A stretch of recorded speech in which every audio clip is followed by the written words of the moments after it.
it's time to look at Trudeau's tyrannical power grab. So in the next step in the ongoing trucker versus Trudeau scenario that we see unfolding in Canada, there's been quite a few developments over the past few days. So I think I'll start off with some things that the truckers at one point were blocking some of the routes between the US and Canadian border. So Canada went in and broke that up. So a vital US-Canada border crossing was reopened on Sunday night, marking the end of a 6-day blockade by the self-styled Freedom Convoy that disrupted trade and traffic. But in Canada's capital, authorities and protesters remain at a standoff. And this standoff is, of course, a bunch of truckers hanging out with their family and friends, honking their horns, putting up some bouncy castles, just having a great time, to be perfectly honest. So obviously being denounced as Nazis. Yes. And you know, one of the This is the justifications, I saw, I'm not making this up, one of the justifications for calling them Nazis was the fact that they're honking their horns, so honk honk is the same letters as Heil Hitler. I'm not even joking. I'm not even joking. We live in clown world, but I wouldn't have believed this a few years ago. But now that just sounds, probably someone said that. Go on. They're in the standoff. The back and forth is the latest chapter in a saga that's pitted law enforcement against protesters, which I've not seen much pitting against them. They've just sort of been there, chilling out, having ice cream in, minus 20, just doing what Canadians do. They haven't been burning businesses, they haven't been burning homes, they haven't been looting, they've been smashing up cars. So you're telling me it's an insurrection? Assaulting anybody. There don't seem to be many paedophiles, whereas considering 97% of Antifa are active paedophiles. Rittenhouse randomly fired into a crowd, according to some news sources, and still managed to hit at least one paedophile in a BLM Antifa crowd. So what does that say? The protests, which have raged for 3 straight weekends, have inspired similar demonstrations across the globe, from New York to New Zealand. Some of those we'll see in a few minutes, by people fed up with pandemic policies, angry at their governments, and in some cases, driven by extremist views and calls for insurrection. So extremist views such as wanting freedom. Yes, well, we'll get into an article, a rather spectacular article later on, that tells you that, don't you know, wanting freedom means you're a Nazi. So, there's been some other updates, including Give, Send, Go, the organisation, the crowdfunding. If you just go to the next article. Give, Send, Go. People will remember that GoFundMe were originally the place where people were crowdsourcing and crowdfunding a lot of the money that was being used to fund these truckers and their protests. GoFundMe decided freedom, not for us, and decided to try and shut it down. They were going to give it to all of their favourite charities until they realised that's stealing $8 million worth of people's money and giving it to their friends. Before they could get sued out their arse, decided, you know what, we'll simplify and streamline the process and give all the money back to the people who donated specifically for this cause. How could they possibly think that it's acceptable to take the money that's being donated to freedom demonstrators and give it to organisations that are your brain on progressive politics, man. That's what it is. That's all it is. And as a result, a load of the people who were giving money through GoFundMe decided to go to Give, Send, Go, who are, I believe, a Christian-run American business, who, as a result of this, got hacked.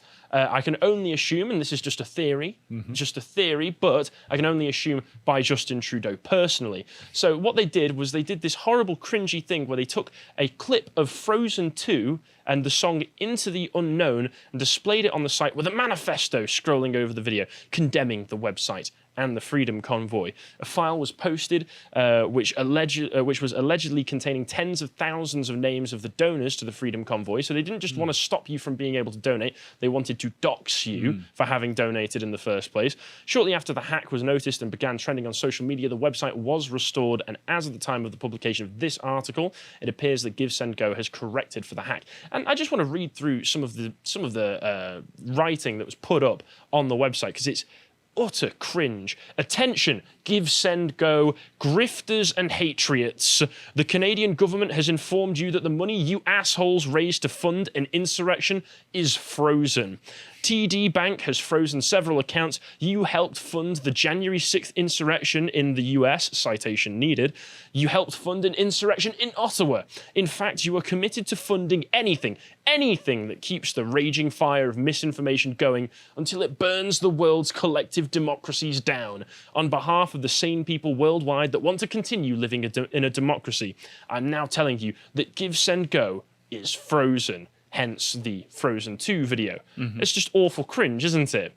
That's terrible, and I'm pretty sure the Canadian government might have done that themselves, and Trudeau himself might be behind the writing. Not saying anything definitive, that's just my idea, but as has been kind of a question going on recently between those who are saying that they're defending our democracy, basically meaning all my democracy, and freedom. If it's a choice between democracy and freedom, I'm siding on freedom every single time.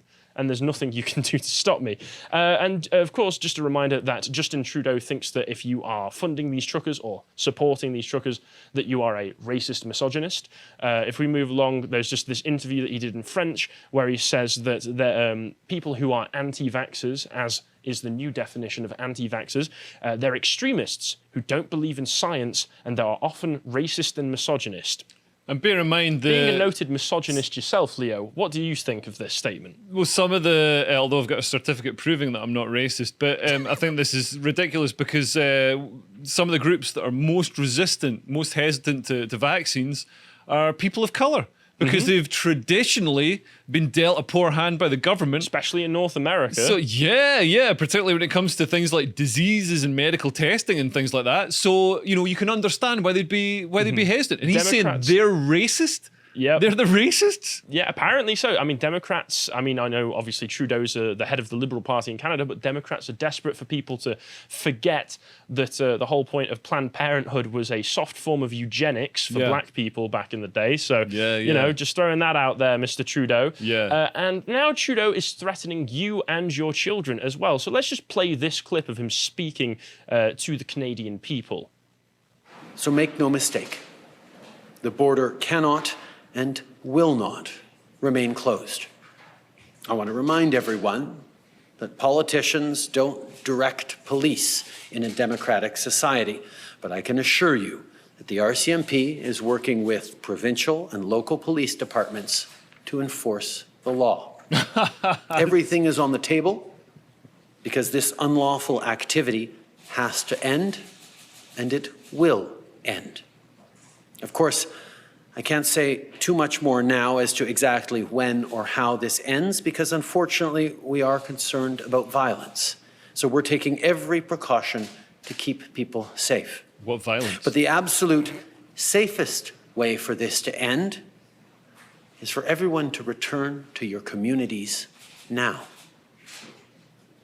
If you're still participating in illegal blockades, you're hurting your neighbors. So it's time to go home, especially if you have kids with you. What does that mean?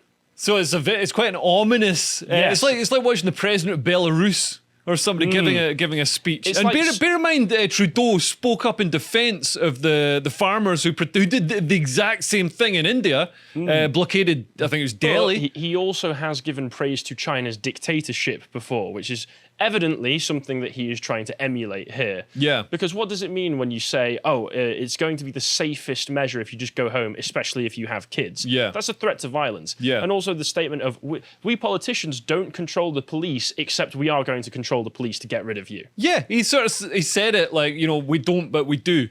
Yeah, exactly. And, I'm not saying I did, but if I did, this is what I would do. Yeah.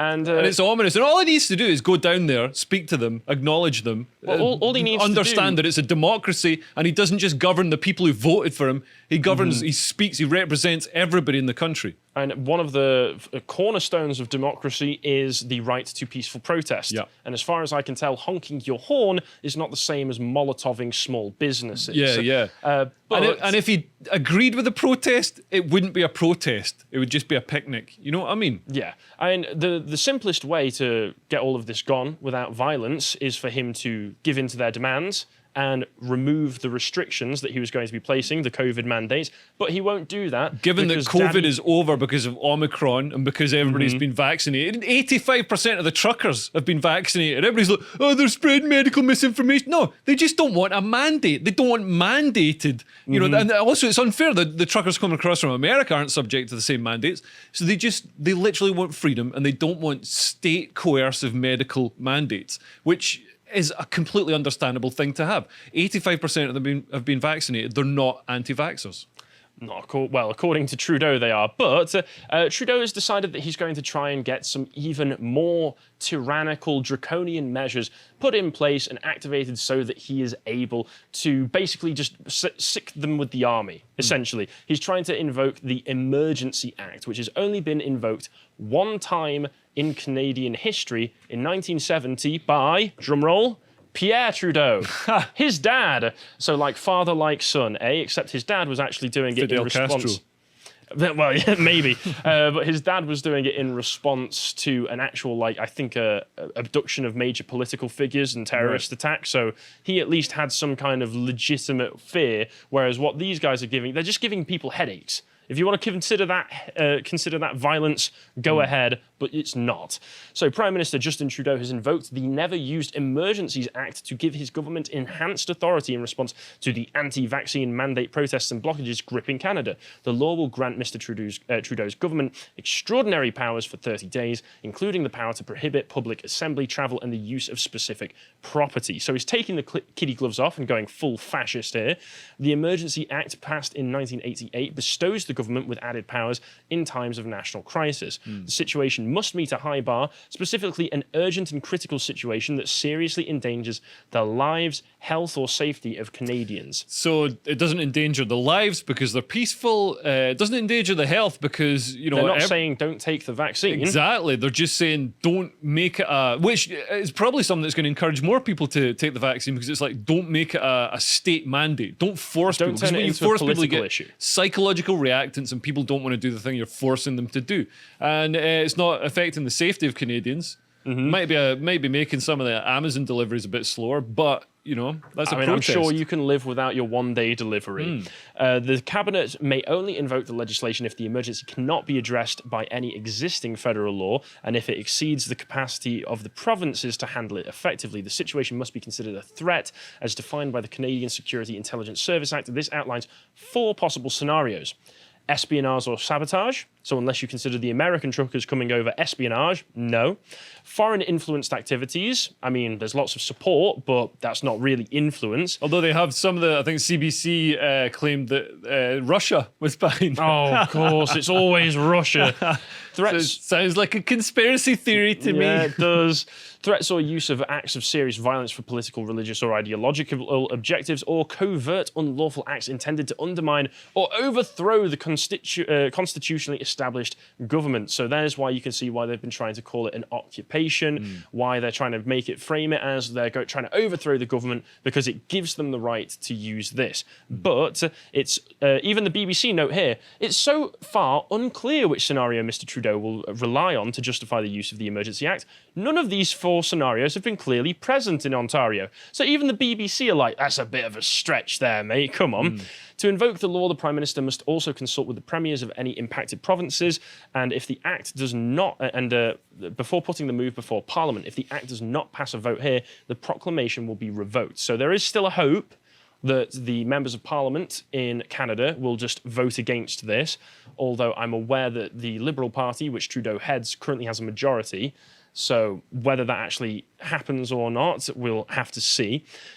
Under the Act, the government has a number of far-reaching powers at its disposal. The government could bar travel to or from specific areas, from Parliament Hill or major border crossings, for example. It could order the evacuation of people and personal property from certain areas, possibly using this power to clear out congested areas of protesters, and it could direct individuals and companies to render essential services, perhaps ordering tow truck companies to lend their services and clear the roads of demonstrators in their vehicles. But while they may soon be granted carte blanche to respond to the protest, there's no indication the Prime Minister will also seek military intervention. While Mr. Trudeau has said that everything is on the table, he has maintained that military intervention would be a last resort. We're a long way from having to call in the military, he said on Friday. But that was Friday, and now it's Tuesday. So we'll see how that goes into next week. And there's a few other things that are very, very interesting about this, which is that the Emergency Act seems, well, they're trying to extend the Emergency Act to make it seem like they can regulate and halt crowdfunding payments. So just more evidence, if you ask me, that the Give, Send, Go hack was done by the Canadian government, potentially. Yeah. Just play this clip, John. We are announcing the following immediate actions. First, we are broadening the scope of Canada's anti-money laundering and terrorist financing rules so that they cover crowdfunding platforms and the payment service providers and they activity use. That isn't terrorism related. These changes cover all forms of transactions, including digital assets, such as cryptocurrencies. The illegal blockades have highlighted the fact that crowdfunding platforms and some of the payment service providers they use are not fully captured under the Proceeds of Crime and Terrorist Financing Act. Our banks and financial institutions are already obligated to report to the Financial Transactions and Reports Analysis Centre of Canada, or FINTRAC. As of today, all crowdfunding platforms and the payment service providers they use must register with FINTRAC, and they must report large and suspicious transactions to FINTRAC. So if you're donating to an organisation or cause that we don't like, we reserve the right to completely block that. This will just discourage, because Give, Send, Go is an American company. If they have to comply with that, they will have to presumably just stop doing business in Canada. Yeah. And there are also rumblings that they might be trying to shut down bank accounts that are related to members of the organisation. So this is becoming a lot like China, where you have a social credit score and your access to banking and, just the basic infrastructure that you require to live a life in the 20th century, whatever. 21st. 21st. Are we 21st now, man? It's hard to keep track. But schizoid, man. But yeah, it's what's happening in China is happening here, and it's so disappointing that the West is like, for decades we thought that as China got richer and had a sort of burgeoning middle class, they'd naturally gravitate towards freedom. But in fact, if anything, it's becoming more authoritarian. It's the West that's gravitating towards authoritarianism. Yeah, exactly. And it's not that surprising when that woman there, Chrystia Freeland, is, of course, a member of the World Economic Forum, because all of these gremlins are.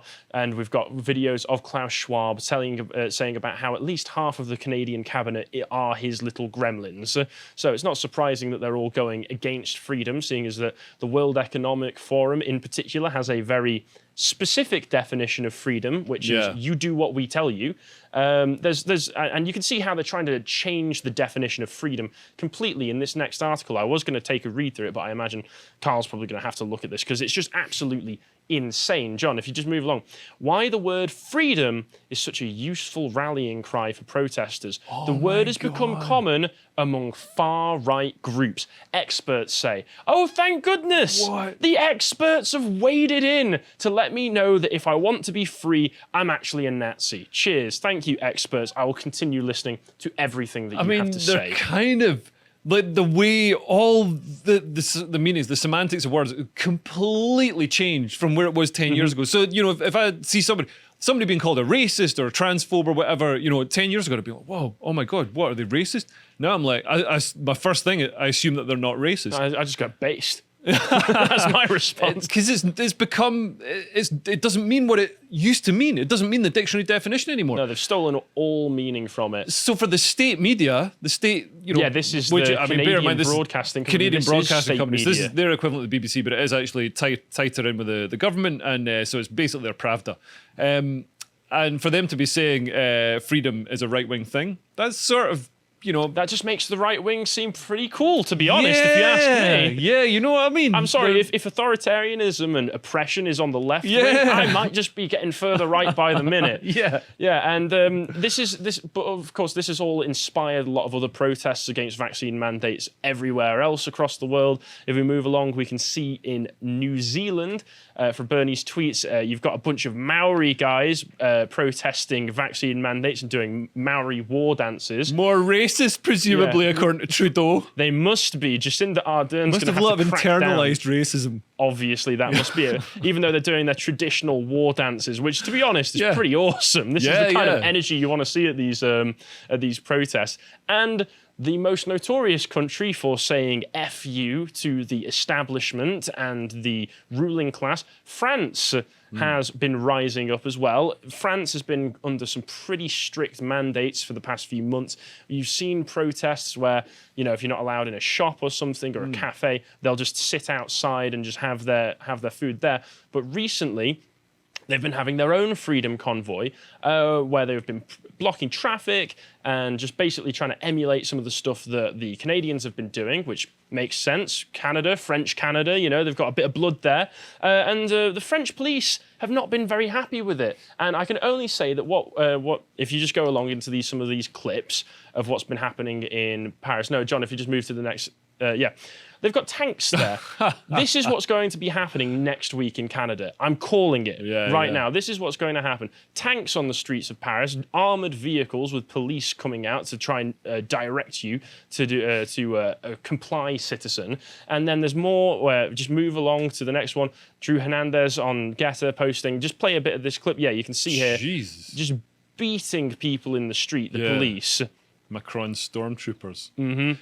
And there's an interesting thing in the Economist this week about democracy and how it's actually receding after years of pretty constant expansion. The last couple of years have seen democracy recede, and only 6.4% of the world's population lives in full democracy. Really? Which terrified me. I thought it'd be about 75%. No, I think it's only something like 30 countries in the whole world are liberal democracies. Yeah. So that just goes to show. And Canada's one of them.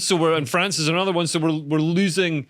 The West is becoming of democracy are the ones taking it away from the people living in those countries. And just the final little clip that you've got here, John, in the next link, is you can see they're just firing tear gas into a freedom demonstration in Paris, and it's hitting cafes full of families. So families in cafes just enjoying their meal. These are the people who presumably have been vaccinated if they're allowed into a cafe, and sticking with the mandates are getting gassed for their privileges. So this is what's going to be happening in Canada, as far as I'm predicting, because the establishment hates you, but at the same time they know that there is power in the normal people rising up, so they're afraid of you. It terrifies them. I mean, this is an Arab Spring. We're seeing our version, our sort of redneck working class blue collar version of the Arab Spring. Yeah, this is the workers rising up like Marx always wanted, but it turns out his acolytes years down the line aren't too thrilled about it. Yeah. Seize the means of production. That's kind of what they're doing. But if they weren't afraid of you, they wouldn't be doing all of this. So keep on keeping on, truckers, and I support everything you're doing. Yeah, and me too. If